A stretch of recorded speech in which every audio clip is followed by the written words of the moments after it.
আজকে তোমাদের শুরু করব ক্লাস 8-এর যে ভৌত বিজ্ঞানের 2 নম্বর অধ্যায় রয়েছে, সেই 2 নম্বর অধ্যায়ের প্রথম চ্যাপ্টার রয়েছে কি পদার্থের প্রকৃতি। এই পদার্থের প্রকৃতির মধ্যে আজকে আমরা আলোচনা করব কি পদার্থের বিভিন্ন অবস্থা। পদার্থের বিভিন্ন অবস্থা সেই সম্পর্কে আমরা আলোচনা করব। সবার প্রথমে আমরা জানি কি পদার্থ কি। পদার্থ বলতে আমরা জানি যখন কোনো একটি বস্তু, ধরো চেয়ার, টেবিল, বা এখানে কি ধরতে পারো আয়না, পেন ইত্যাদি, এই যে জিনিসগুলি, যে বস্তু দিয়ে, এই জিনিসগুলি যা দিয়ে তৈরি হয় সেটি হচ্ছে পদার্থ। যেমন চেয়ার কি দিয়ে তৈরি হয়? কাঠ দিয়ে তৈরি হয়, তাহলে কাঠ হলো কি পদার্থ। টেবিল, টেবিল কি দিয়ে তৈরি হয়? কাঠ দিয়ে তৈরি হয়, প্লাস্টিক দিয়ে তৈরি হয়, এছাড়াও আরও বিভিন্ন ধরনের তৈরি হতে থাকে। তাহলে সেই যে বস্তুটি যেটা দিয়ে তৈরি হয়েছে সেটাকে আমরা কি বলবো? পদার্থ বলবো। পেনের ক্ষেত্রেও ঠিক একই, আয়নার ক্ষেত্রে বলবো কাঁচ দিয়ে তৈরি হয়েছে, পেন প্লাস্টিক দিয়ে তৈরি হয়েছে বা স্টিল দিয়ে তৈরি হয়েছে, সেগুলি হলো পদার্থ। তাহলে আমরা কি জানছি পদার্থ কি না? পদার্থ হলো যেসব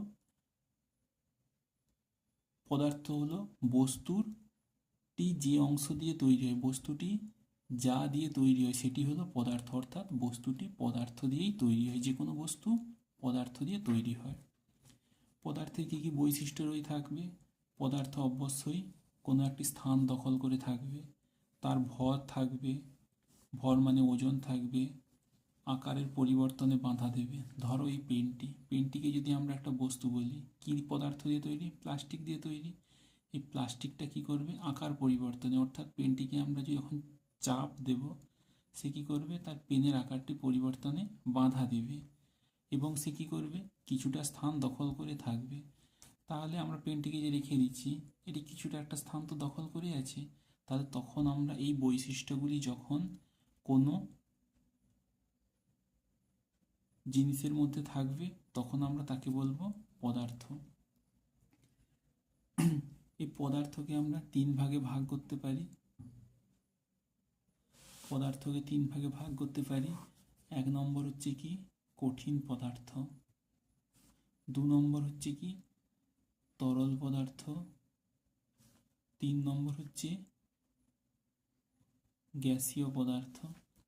কঠিন পদার্থ, তরল পদার্থ, গ্যাসীয় পদার্থ। প্রথমে উদাহরণ জানি, তারপর উদাহরণ থেকে আমরা ব্যাখ্যায় যাব। কঠিন পদার্থের উদাহরণের মধ্যে আছে কি, যেমন আমরা জানি লোহা আছে, কাঠ আছে, কয়লা ইত্যাদি ইত্যাদি, আরও অনেক কিছু রয়েছে। তরল পদার্থের মধ্যে কি রয়েছে? জল, দুধ, তেল ইত্যাদি। গ্যাসীয় পদার্থের মধ্যে কি রয়েছে? অক্সিজেন রয়েছে, কার্বন ডাই অক্সাইড রয়েছে, এছাড়াও বিভিন্ন ধরনের কি রয়েছে? গ্যাস রয়েছে।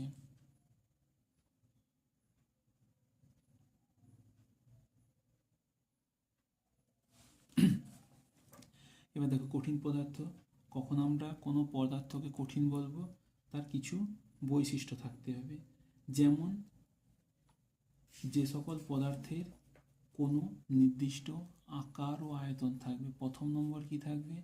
কোনো বস্তুর আকার ও আয়তন।